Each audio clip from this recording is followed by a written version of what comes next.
Welcome to episode 4 of మా ఇంటి అనంత పద్మనాభ స్వామి నోము. ఈ వీడియోలో అనంత పద్మనాభ స్వామి కలశం ఎలా పెట్టుకోవాలో చూపిస్తాను. ఫస్ట్ అయితే కలశంలో సగం కంటే ఎక్కువ మంచినీరు తీసుకోవాలి. కలశంకి పూలదండ కట్టుకొని గంధం కుంకుమతో బొట్లు పెట్టేసుకోవాలి.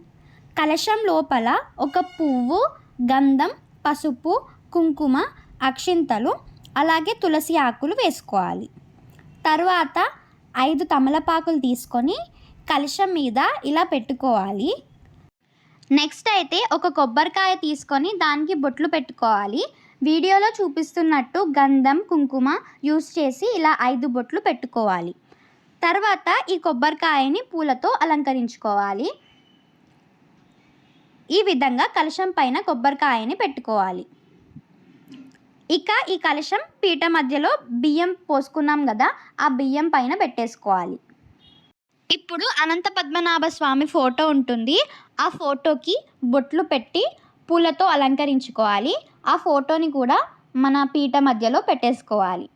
నేను ఇక్కడ కలశానికి ఇంకొక పూలదండ వేస్తున్నాను. నెక్స్ట్ వీడియో కోసం నా ఛానల్ని సబ్స్క్రైబ్ చేసుకోండి.